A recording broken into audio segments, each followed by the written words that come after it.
Hello, my name is Bill Ritchie, and I've been the studio manager, arts advisor for Kinngait Studios in Cape Dorset, now called Kinngait, since 1987. I'd like to talk to you about what I perceive as a disconnect between the way in which Inuit art is presented and discussed in the South and the context of which it's created in the North.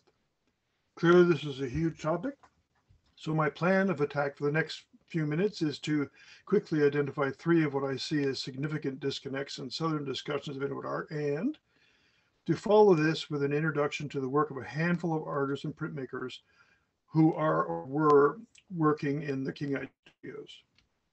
My hope is that these case studies will highlight these disconnects and perhaps raise additional questions. I'll begin by identifying three themes that circulate in Southern discussions of Inuit art. Inuit art is in decline. Or as one art critic recently said to me, isn't it sad that the flame of Inuit art has almost been extinguished?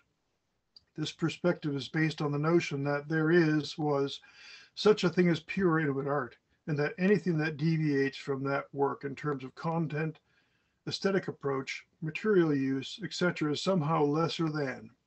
Personally, I see all kinds of problems with this idea, including the fact that Southern notions of Inuitness, the benchmark from which this kind of value judgment is made, are often formed by ignorance and assumption.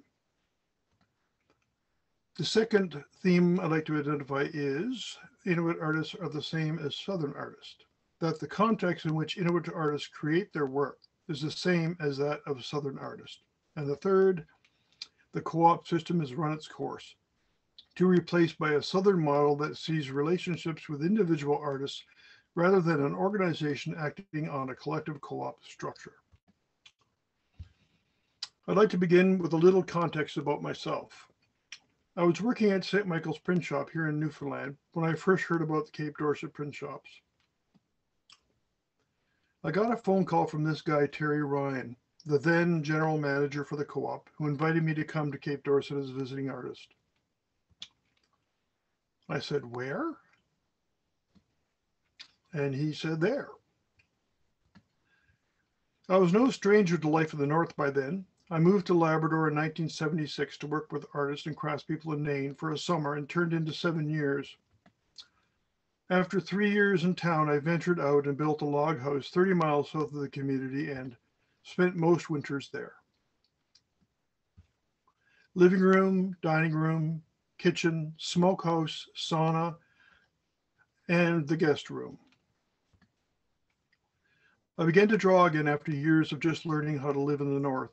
It was this evolution that brought me to St. Michael's print shop in Newfoundland, where I relearned my printmaking skills, and I returned to my work as an artist printmaker once again. I agreed to visit Cape Dorset, and then the long, often precarious trip north followed from Ottawa to Cape Dorset Airport. First airs Hawker Siddeley 748. Heading to Dorset, it takes 1 hour from Iqaluit, a little faster in the new ATRs. My cubbyhole with the lithostone in progress. The visiting artist program is still crucial today as it was then. Walrus hunters like this image when I tacked the proofs up in the shop. For 3 consecutive years, Terry convinced me to come back and be the arts advisor. In 1990, I left for 5 years to pursue my own work and to advance professional printer training at the Tamarind Institute in Albuquerque, New Mexico. I spent a year training as a professional printer among some of the best printers in the world. I am fourth from the right. You'll see educational instructor Jeff Sipple again later in the show. Jeff Sipple, extreme right. Later traveled to Cape Dorset as a guest printer in 2011. Terry called me again and invited me to consider a more permanent situation in Dorset, and I was ready to settle in. Hudson Bay established here in 1913. This is the earliest photo I've found, and from 1929. The Cape itself was called by Captain Luke Fox on September 24th, 1631, after Edward Sackville, Earl of Dorset. Sackville, a Lord of the Admiralty, was one of Fox's sponsors in his unsuccessful attempt to find the Northwest Passage. 2012, not a lot has changed. A lot has changed. Cape Dorset from the east. About 1,200 people live here, 30% children under 10. Two young boys untangle a bearded seal from a whale net. A lesson in teamwork and how to work on a tedious project in very cold conditions. I routinely go to the kids to find out what's happening around town. Some things never change. Often other things change a lot. Artist Tim Pitchlock. Hunter. Artist. Tim was the classic Inuit artist. His lifestyle informed his art practice. His art practice financed his lifestyle. Two old bull walruses near Luna Bay, west of Cape Dorset. Tim killed this walrus in the same location where we saw the others a few days earlier. Duck hunting, spring 2012. Tim, Chuck, and Tim's brother with two belugas lashed to the side of their canoe in the fall. The traditional butchering and distribution of the beluga. Experience fuels the fire. Tim saw bowhead whales regularly while hunting and never ceased to be amazed by them. This is his way to honor them. He thought that he shared the same reverence for the animals that his ancestors did, so he depicted these as fossilized ivory with Dorset culture masks, Thule ivory combs, and tattoos engraved all over them. This is informed by archaeology, television, and the internet. Tim's diptych of a bowhead whale becomes the focus of a stone-cut edition. The importance of the printer is huge. They take all the artist's drawings and realize them as a print, navigating all the various challenges along the way. In the past 50 or so years, it has been as much the hand of the printer as it is the hand of the artist that has made Cape Dorset print collections what they are today. Next. Printers are practical and inventive when it comes to using resources, not hung up on what people think of what should be Inuit material. This slate is from an old pool table. Tatuya Jaw takes direction from master printer Kiachuk when graining this slate block to make it smooth and flat for the next project. The stone element is then painted white, the image transferred in reverse, and then the long process of engraving begins. You can clearly see the depth of the relief that is required. Many of the original arts and crafts buildings from the 50s. Many great printers and artists have moved through here. Watch the windows on the right. A view of the interior of the original arts and crafts building. Note the rough chunks of soapstone smooth so the images could be engraved to make stone cuts. Notice as well the closest block, which is flat and smooth and easier to deal with. Imagine doing Tim's big whale on a hand-ground stone block. You'd need a front-end loader just to get it in the door. It's very impractical. Inked up, templates installed and ready to print. The templates are pieces of paper masks to cover the non-image area to prevent accidental ink transfer from the block to the paper. The kiss, as it's known in French printmaking tradition, the first touch of the hand on the paper seats the ink to the paper so it won't accidentally shift while the printing process takes place. Archival tissue paper is used as a buffer to help the Japanese baron to slide more easily over the relatively rough Japanese paper.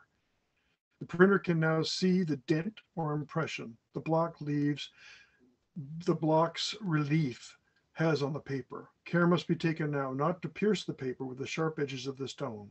It's a rookie mistake.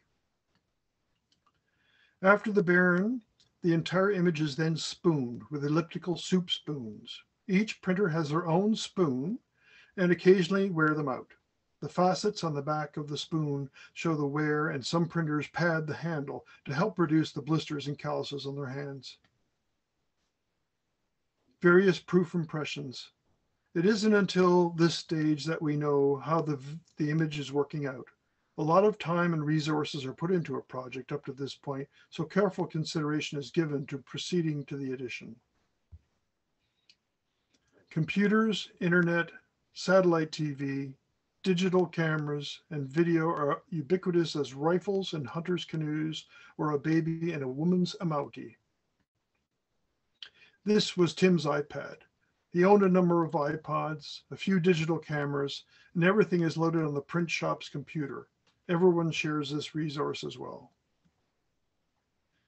Here we figured out how to grab a frame from a video that I took while boating with Tim. Shooting, downloading, editing, and grabbing takes a certain technological amount of know-how to achieve the end product, which is a digital image.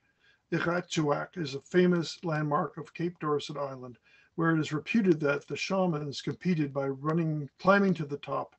Tim wanted to talk about this specific place. He liked the view from the sea. It was his perspective as a hunter. Tim drawing an ATV with a whale tail strapped to the storage rack. Tim took the photograph when he delivered the beluga tail to his mother-in-law's house, the night of the all-women's whale tail feast. No men are allowed. Tim needs for this ATV to look like the ATV, not imagined, and as real as he can draw it. The artist's intent is very important. Why not just present the photograph? We'll talk about this. Pencil crayon on black paper. Much more control than oil sticks, but he likes the gestural qualities of each, 6 foot by 4 foot approximately. No musk oxen live on Baffin, but it didn't stop Inuit artists in Dorset to represent them all along. It is one of these things where anything northern is all right for Inuit artists to represent. They don't necessarily have to have the first-hand knowledge. What happens when Juvenile becomes fascinated with the octopus on the Discovery Channel? We'll look at her in a bit. Approximately 6 foot by 3.5 feet on black paper, drawn with gold, silver, and copper pencils. It looks like the gilded capitals in the Book of Kells. Artist, It Putugu. In the past, it was deemed not Inuit to copy from photograph. It wasn't a pure process, cheating, and he was expected to use his mind, not the camera, to remember what he wants to draw. The studios have since made it clear that there is no such rules regarding an artist's inspiration, and we support IT and others' use of any resource material they can employ. One of the early images that caught my attention, based on a photograph in IT's box of photos from the 60s and 70s. This is a very contemporary image showing traditional activity with modern materials and acquired store goods to make life on the land simpler. With the studio support, IT developed into a strong artist, and with numerous shows and critical success. Kinngait Studios is an incubator that fosters artistic development. It acts as an art bank that buys all the work produced with the hopes that the investment in their own people will eventually pay off. What is amazing is how a drawing based on a photo would transform into something more powerful than the original photograph. We bought a digital camera for the artist, but the problem with digital media is that you have to own a computer, editing software, a printer, paper, and then figure out how to use all this with English manuals. IT's generation shot a roll of pictures on an Instamatic camera, mailed them to a lab in the south, and got back a package of photographs. What we do is to upload photos into Adobe Lightroom and organize them by whose pictures they are. So in effect, we have made a photo archive of all the photos taken by everyone. If you don't want a particular photo used by anyone else, it is removed or marked property of. The staff also know how to use Photoshop and Lightroom and all the other various computer software, which was not the case 5 years ago. There is no assumption that an artist needs to work from his own resources. Like food caught on the land, it is shared with those in need. Drawing by It Putugu, 4 foot by 4 foot. Abandoned outboard motor on a hilltop. Photo by Tim Pitchlock. The drawing studio. The reason people develop like they do in Dorset is because of the organic nature of the shared space. The workshop influences the process and challenges the idea of the artist working alone. One of the strengths of having this space is the ability to be able to work on large format drawings. The space is well lit, heated, and policed, so children and disturbances in general are kept to a minimum. Artist Ahokdak Mikigak, a great example of co-op nurturing one of its artists. The Art Bank drawing program purchased all of Ahokdak's early drawings. Since he really didn't see the effect of the sales, or the lack thereof, He was happy to come in every day, all day to make more. It was up to me to control who does what and how many based on feedback from our marketing division. It was really only since he began working on large format that interested by curators became obvious. It was obvious that Ohota had turned the corner with these large drawings. His work is now critically acclaimed. I would suggest that had he not gone through the process and the co-op didn't support his evolution, he wouldn't have been as successful as he had. It also takes good adventurous dealers to break new ground. It's a symbiotic relationship. The drawing program allows for those artists whose works doesn't fit into the print program to have a separate voice in another medium. Bowhead, September 30th, 2009. Ohota did quite a few drawings of the event surrounding the killing of the whale, and I think his work reflected the community's interest in the event. Not everyone thought it was a good idea. Everything smelled of whale oil all over town. Modern Inuit tools, like at the print shop, whatever works to get the job done. This D8 was employed to move the huge whale up from the tidal area so the community could butcher. My first glimpse at the landed whale and the pic that Ohota chose to draw. He saw this moment as a historical one and wanted to document it, so he worked from a photograph. The drawing encompasses far more than the photograph. His knowledge of the landscape that stretches back to the horizon, the energy he gives the water, showing shoals and shallows. The whale is almost unrecognizable and abstracted, having been taken apart by the community.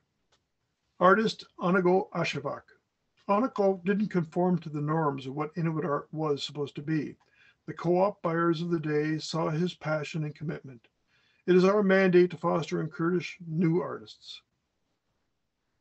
Anago's early works were always wonderful, but not what the market had in mind when they thought of Inuit art. Some of his earlier efforts are in our permanent collection.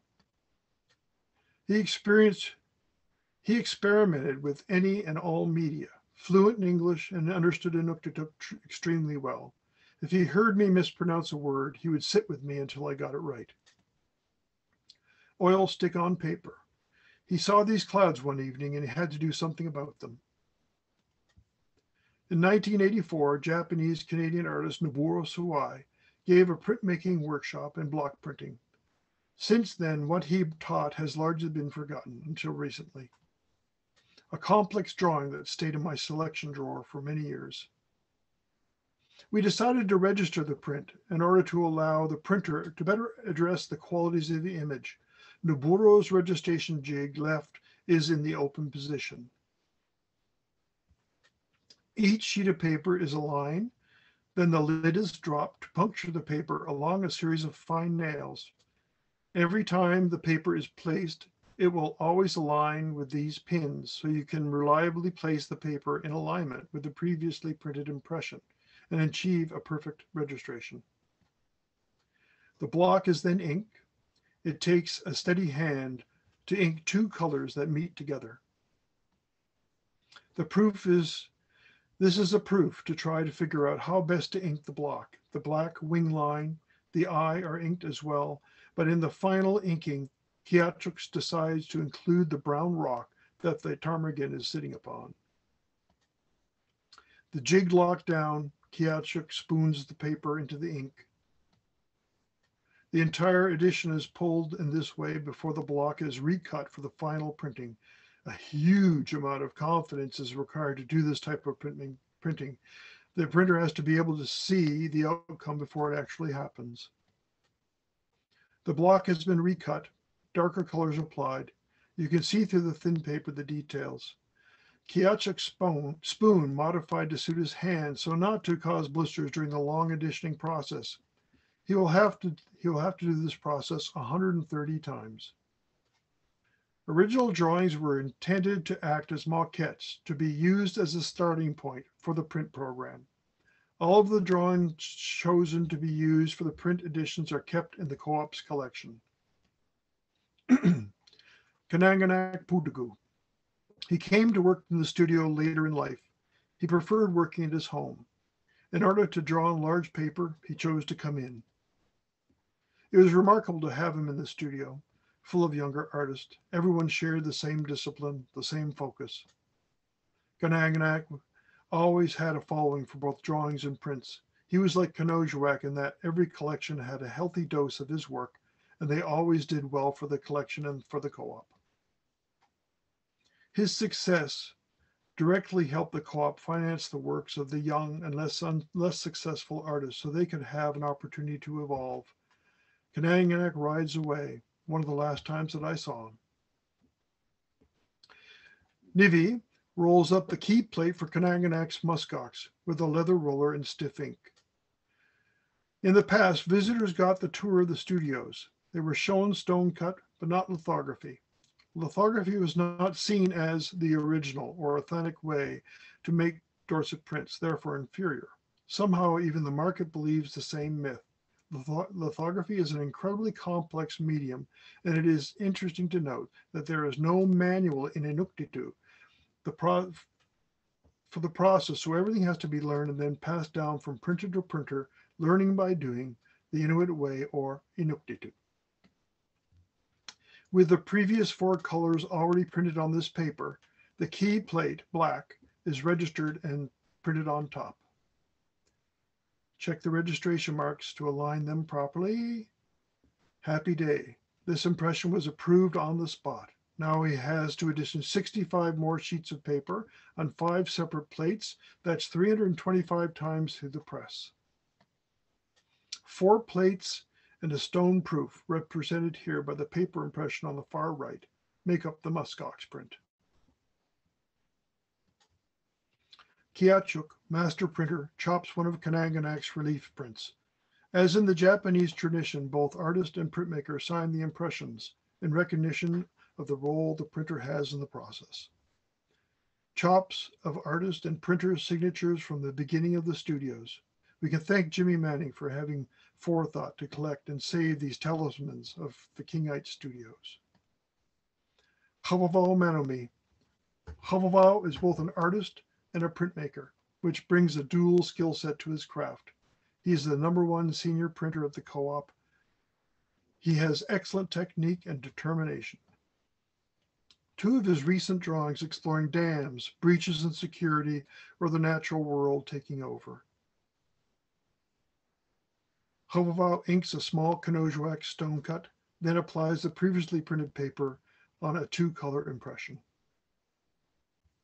Original drawing for the stone cut print. This year's large owl's consort. It's not actually this year's, it was a few years ago. The area inside the black lines will later be stenciled. Kinngait Ashevak. Kinngait struggled to be part of the studio program because her mobility issues hampered her from getting in. Not to be outdone, she had paper delivered to her home. The work was still strong and confident. Kinngait signing edition of etchings.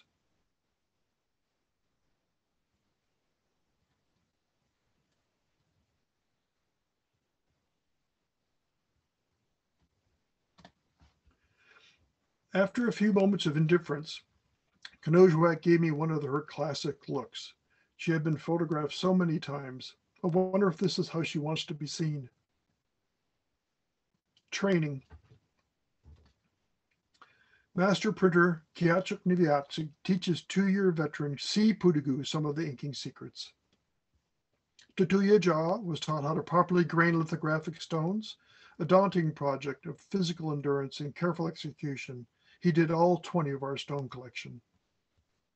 Jeff Sipple, my Tamarin instructor back in '94, came up to do some advanced training workshops and to do some of his own work as a visiting artist. Here he has Tutuya assist him on the large lithographic press. Paul Machnick is our itinerant intaglio printer. Here he teaches Tutuya how to ink an etching plate over the hot plate. Now Tatuya routinely prints intaglio editions for special projects like these for Kanojawak. One of Tatuya's projects getting signed by Kanojawak. Sherry Boyle is an artist who came north on her own dime to work in the studios. These exchanges are important because the northern artists see firsthand how our artists' practice is similar. Sherry has downloaded pictures from the internet to use as references for her painting. How else would one understand narwhal anatomy? This helps validate the use of internet and photography as a resource amongst the studio artists. It is a small, close-knit family. Everyone likes it when visitors make cake and cookies. So if you ever go there, hint, hint. I printed a small edition of lithographs for Sherry, her first collaborative lithograph. Here she scrapes in some detail with a razor after the first etch and processing left some areas too dark for her liking. It is important, too, to remind the other artists and printmakers that I, too, know how to make lithographic prints, and I don't mind getting dirty. We are all skilled artists and craftspeople working towards a common goal. Ashuna, preparing the stencil for Papiatok's herd of caribou.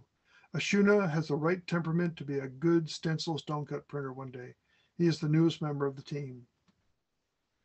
Another Papiatok Tokiki, another older unilingual artist that didn't have much of a following for her smaller drawings, but is gaining a following for her larger works. Here she draws on an aluminum lithographic plate. Colored pencil on paper, caterpillar, 5 foot by 3.5 feet. 6 foot by 4 foot stag caribou, color pencil on paper. Niv proofing Papiatok polar bear. He needed the biggest roller we had to make the blend roll or rainbow roll. Only the key or black plate left to go on Papiatok's bear. Shuvenai Ashuna. Artists Shuvenai Ashuna. The large format paper drawings allow for a balance of large sweeping dynamic strokes which brings energy, and the fine detail which lures the viewer into the surface to experience the diverse information Shuvenai wants you to feel and try to understand. Sue has been in many group and solo shows. She has strong critical acclaim, but her work is far from what we think of as traditional Inuit art. She is a strong artist that happens to be Inuit, to paraphrase Gerald McMaster, the former curator of the Art Gallery of Ontario. Shuvenai's work represented Inuit artists at the Mass Mocha Show, O Canada. She is the strongest artist of the new generation. Niv pulls one of Shuvenai's lithographs on the large press, left. He then visualizes how big a roller and which direction he'll have to roll in order to cover what he needs to in the single pass. I would love to edition more of Shu's work, but there just isn't a large market for idiosyncratic imagery. The co-op is always open to experimental and unusual projects like this guitar. Bare Naked Ladies guitar player Kevin Hearn played with Lou Reed in Rome. You can see Shuvenai's guitar.